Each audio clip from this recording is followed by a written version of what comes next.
Aujourd'hui, je vais vous raconter l'histoire d'une femme. Une femme qui, écrasée par la pauvreté et brisée par les demandes répétées de ses enfants, a fini par faire un choix qu'aucune mère ne devrait avoir à faire. Et comme vous le savez tous, dans le monde d'aujourd'hui, personne ne donne rien gratuitement. Même un sourire a souvent un prix caché. Alors écoute bien, une mère démunie, n'ayant plus rien, se rend chez un vendeur de vêtements pour demander des habits pour l'Aïd. Mais ce que ce vendeur va lui proposer va la forcer à choisir entre sa dignité et les sourires de ses enfants. Ce que cet homme a exigé et pourquoi cette femme a fini par céder. Tu vas le découvrir dans ce récit bouleversant. Mais souviens-toi de ce détail, ce n'est pas une histoire ordinaire. Cette femme s'appelait Nabintou et sa vie, autrefois, était pleine de rire, d'amour et de paix. Elle avait un mari, de merveilleux enfants et une maison remplie de bonheur. Il n'y avait ni souci de nourriture ni crainte du lendemain. Quand les enfants désiraient quelque chose, leur père, Bakari, les exauçait sans tarder. Et Nabintou, elle souriait tout le temps. Elle remerciait le ciel pour cette vie douce, pleine de grâce et de gratitude. Mais le destin ne demande jamais la permission avant de frapper. Un jour, tout s'effondra. Bakari mourut soudainement, et avec lui, toute la paix de cette maison disparut. Les rires s'éteignirent, les enfants cessèrent de jouer, et Nabintou n'eut plus que le silence pour lui tenir compagnie. Pendant près d'un an, elle réussit à survivre, grâce à l'argent que Bakari avait laissé. Juste assez pour nourrir les enfants et éteindre un peu la douleur. Mais lorsque le dernier billet s'envola, c'est là que la vraie lutte commença. Elle allait mendier auprès de ses parents, suppliait parfois ses frères, ou restait debout longtemps devant la maison de ses beaux-parents. Quand personne ne répondait, elle allait travailler. Laver les casseroles chez l'un, frotter le sol chez l'autre, récurer les habits sales dans les arrière-cours. Elle s'acharnait. Chaque jour, pour juste 2 morceaux de pain, elle offrait son dos, ses mains, sa sueur. Mais mes amis, la vie ne se nourrit pas que de pain. Quand l'Aïd approchait, ou lorsqu'un mariage faisait vibrer le quartier, le cœur de Nabintou saignait. Les yeux brillants de ses enfants devenaient des poignards silencieux. Ils ne comprenaient pas. Et comment pourraient-ils? Maman, les enfants du quartier ont déjà leurs habits pour l'Aïd et nous, tu nous les prends quand? Maman, l'année dernière tu ne nous as rien offert. Cette fois promets, dis que tu vas nous les acheter. Ces mots, elle ne les oubliera jamais. Car ces mots, c'étaient des lames. Et ces lames entaillaient sa dignité un peu plus à chaque fois. Mais les enfants, eux, ne voyaient rien de tout cela. Ils ne voyaient pas les nuits sans sommeil, ni les larmes qu'elle essuyait en silence. Ils voulaient juste être heureux. Ils voulaient juste avoir ce que les autres avaient. Et elle voulait juste leur offrir un sourire, même si pour ça, elle devait s'éteindre un peu plus. Cette mère ne voulait qu'une seule chose, voir le bonheur dans les yeux de ses enfants, quitte à devoir tout endurer pour ça. Les enfants, eux, ne lâchaient rien. Ils répétaient sans cesse « Maman, cette fois, tu dois nous acheter des habits et des chaussures pour l'Aïd. » L'an dernier, on était assis dans nos vieux vêtements. Tous nos amis se sont moqués de nous. Cette fois, emmène-nous toi aussi, qu'on se sente comme les autres. Mais ils étaient des enfants, innocents, et dans leur innocence, ils avaient le droit de réclamer. Ce qu'ils ne savaient pas, c'est par quelles épreuves leur mère passait chaque jour. Ils ignoraient comment, du matin jusqu'au soir, elle enchaînait les maisons, les corvées, les humiliations, pour rentrer le cœur brisé, le corps épuisé. Tout ça, rien que pour eux. Mais les enfants ne voyaient que leurs désirs, leurs envies, leurs rêves colorés et les habits neufs des autres enfants. Mais une mère reste une mère. Et ce jour-là, Nabintou prit une décision, silencieusement, fermement. Cette fois, quoi qu'il en coûte, elle offrira le bonheur à ses enfants. Elle se rappela l'année passée, pas de vêtements neufs, rien de ce qu'ils avaient désiré, juste les larmes qu'elle avait retenues et le poids silencieux des épreuves. Mais cette fois, elle n'allait pas laisser faire le destin. Alors Nabintou alla frapper à toutes les portes. Elle alla voir ses proches. Elle demanda de l'aide à ses parents. Elle s'abaissa devant ses frères. Elle leur dit simplement « Mes enfants insistent. Je dois leur acheter des vêtements, des chaussures. Aidez-moi. » Mais personne ne lui donna rien. Ses parents dirent « Ma fille, nous aussi, on est dans la difficulté. On n'a même rien pris pour nous. » Ses frères furent encore plus clairs. Cette fois, nous non plus, on ne s'est rien acheté. Qu'est-ce que tu veux qu'on te donne? Alors, elle se tourna vers ses beaux-parents. Mais là, ce fut un autre coup.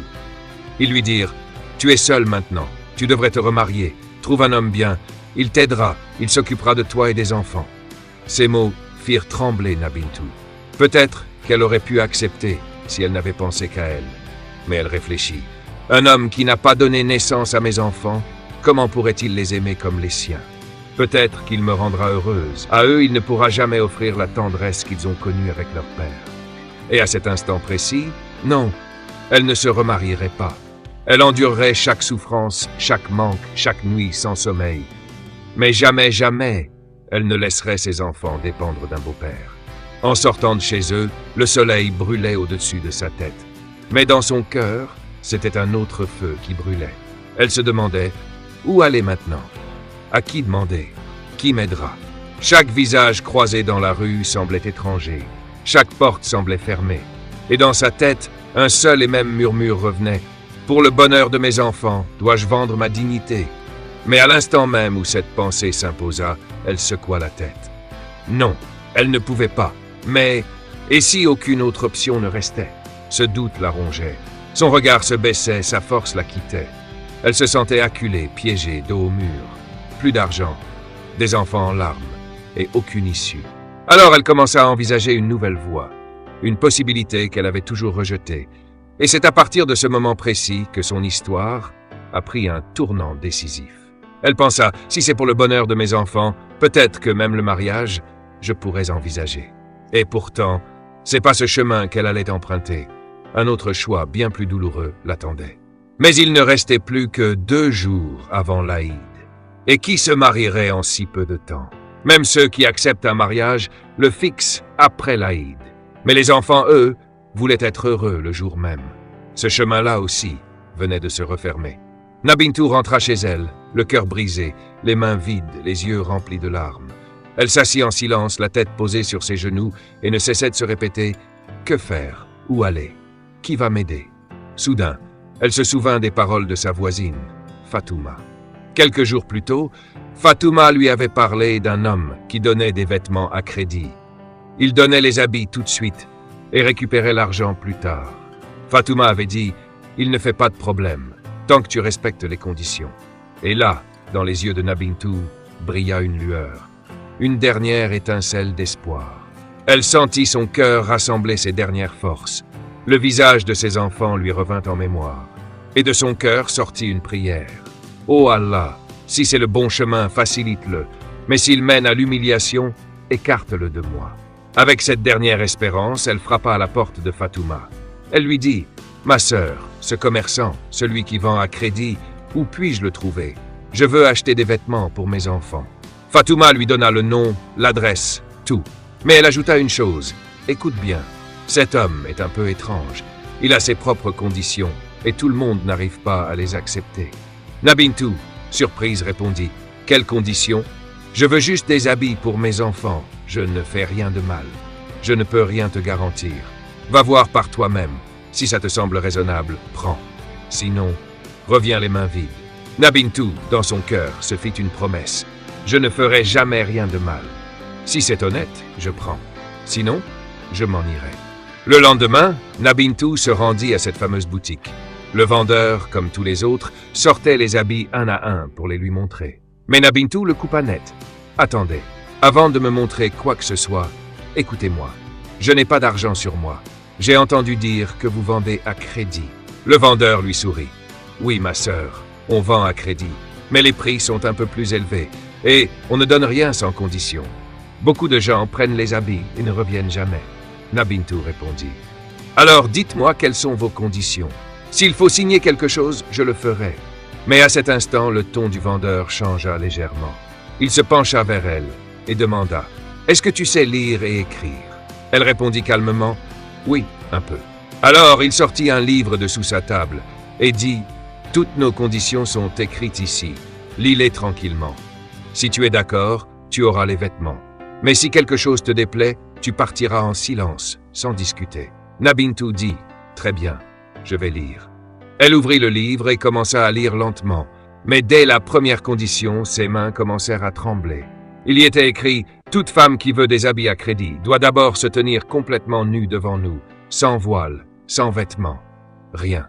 Debout face à nous. Nous filmerons une vidéo complète où son visage et son corps seront parfaitement visibles. Cette vidéo restera entre nos mains jusqu'à ce que toute la somme soit payée.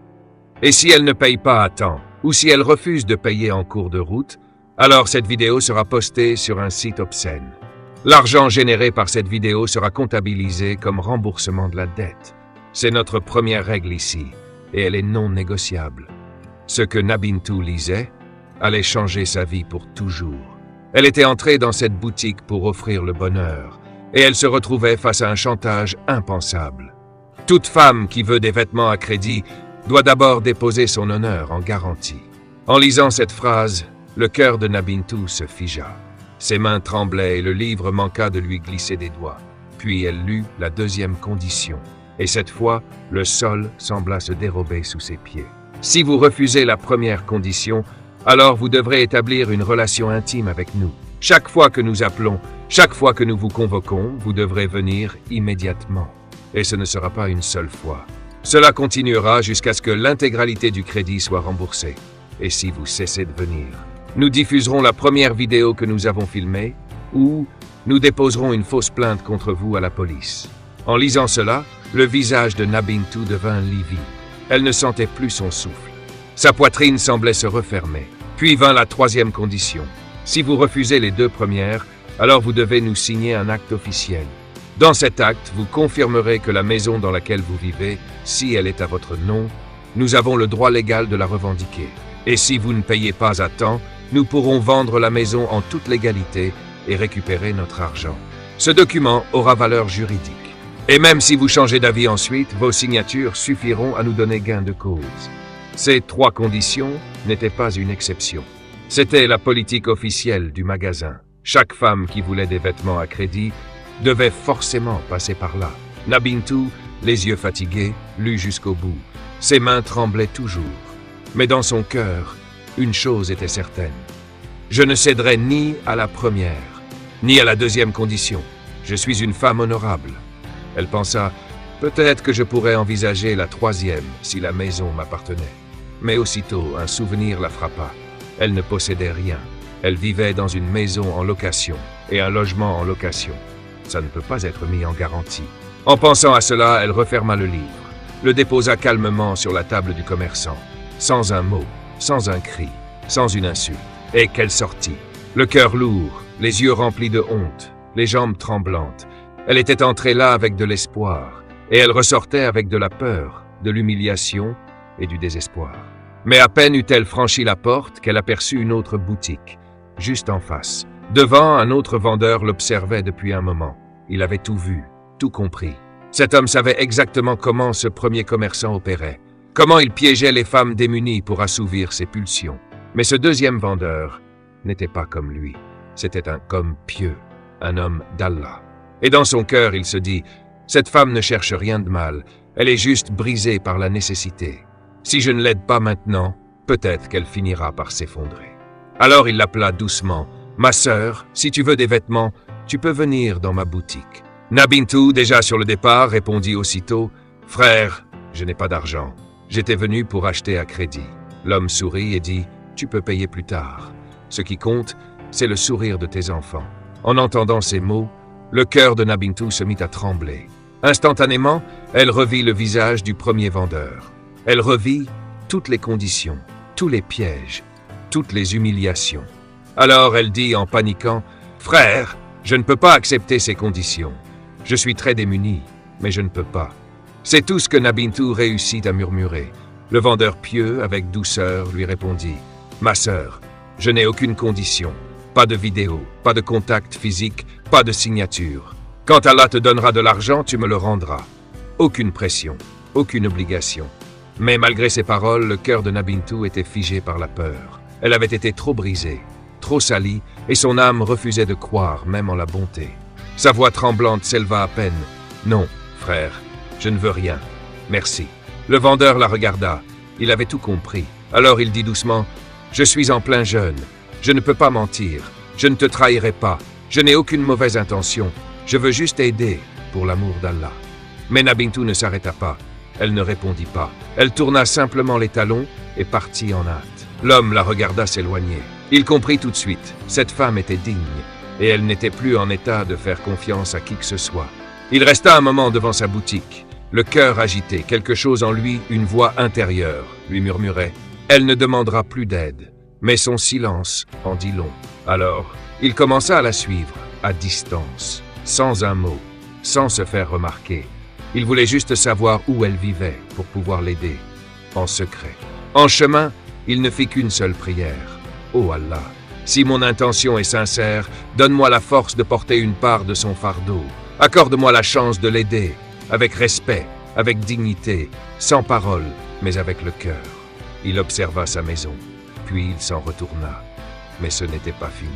Le soir venu, le vendeur revint, sans dire un mot à personne, sans se faire voir. Il mit de l'argent dans une enveloppe, puis s'approcha discrètement de la maison de Nabintou. Il glissa l'enveloppe sous la porte et s'éloigna. Aucune signature, aucun nom, aucun indice. Il n'avait fait cela que pour la satisfaction d'Allah, un acte pur, silencieux, inconnu.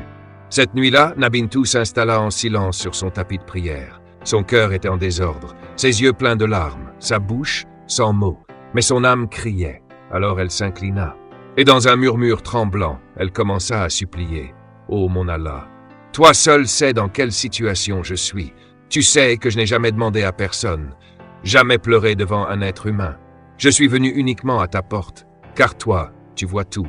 Tu vois la pression de mes enfants, mon silence et mes mains vides. Je sais que tu es capable de tout, même d'allumer une lumière dans une nuit noire, même d'ouvrir des portes fermées, même d'offrir de l'espoir à ceux qui n'en ont plus. » Et elle pleura, et pria, et pleura encore, jusqu'à ce que l'épuisement l'endorme doucement, tête posée contre son tapis. Le matin, elle se leva. Elle sortit dans la cour, comme chaque matin, pour s'occuper des tâches quotidiennes. Mais dès qu'elle posa les yeux sur le sol, elle s'arrêta. Ses yeux s'écarquillèrent. Son cœur se mit à battre à toute vitesse. Juste là, devant elle, une enveloppe. Elle resta figée. Les secondes passaient, mais elle ne bougeait pas. Et elle ne cessait de penser. « Est-ce que je rêve? Est-ce que ceci est réel ?» Elle s'approcha lentement. Ses mains tremblaient. Et dans cette enveloppe, des liasses de billets. Elle avait prié en silence, et la réponse était arrivée sans bruit. En voyant l'enveloppe, Nabintou resta immobile quelques instants. Puis, d'un seul coup, ses lèvres laissèrent échapper un murmure. « Oh mon Dieu, tu m'as entendu, tu regardais vraiment. » Il y avait tellement d'argent que même si elle ne travaillait plus du tout et restait simplement chez elle, elle aurait pu faire vivre ses enfants pendant 5 ans, sans manquer de rien. Ses yeux se remplirent de larmes. Mais cette fois, ce n'était plus la tristesse. C'était la gratitude, pure, profonde, immense. Elle courut s'asseoir sur son tapis de prière. Et dès qu'elle tomba en prosternation, un seul mot sortit de son cœur. « Oh mon Dieu, tu m'as entendu, tu m'as aidé de l'invisible. Tu es le seul vrai, tu es le plus grand. » Elle se leva, alla acheter des vêtements et des chaussures pour ses enfants. Et le jour de l'Aïd, elle sortit avec eux. Les enfants étaient heureux, et elle était en paix. Mais ce qui la rendait le plus heureuse, ce n'était pas les habits ni la sortie. C'était ça. Elle n'avait eu à baisser la tête devant personne. Elle n'avait demandé à personne, sauf à Allah. Et Allah avait donné. Elle murmura à nouveau. « Oh Allah, toi seul connais l'état de chaque cœur. C'est toi qui fais jaillir la lumière dans l'obscurité. Toi qui transformes le chagrin en apaisement. Ne nous laisse jamais tendre la main à qui que ce soit. Accorde-nous un revenu licite, un revenu béni, qui soit une source de paix pour nos enfants et de tranquillité pour nos cœurs. Ô Seigneur, donne un bon emploi à ceux qui en manquent. Facilite la vie des parents qui n'arrivent plus à combler les besoins de leurs enfants. Accorde-leur patience dans le cœur et reconnaissance sur la langue. Ô Allah, même quand nos cœurs sont brisés, nos poches vides et que le monde nous rejette, toi, tiens-nous fermement. Et fais grandir dans nos cœurs la certitude que tes trésors ne se vident jamais, que ta porte ne se ferme jamais. Ô Maître des mondes, aide toutes ces femmes et tous ces hommes qui veulent vivre avec dignité, mais que la nécessité bouscule. Ouvre-leur des chemins invisibles et ne les pousse jamais à trahir leur conscience. Amin. Et Nabintou se rappela cette parole de notre bien-aimé prophète Muhammad. Celui qui craint Allah, Allah lui ouvrira toujours une issue et il lui accordera sa subsistance d'une manière qu'il n'aurait jamais imaginée. Et dans un autre hadith, il est dit, celui qui ne tend pas la main aux gens, Allah l'enrichira par sa propre grâce.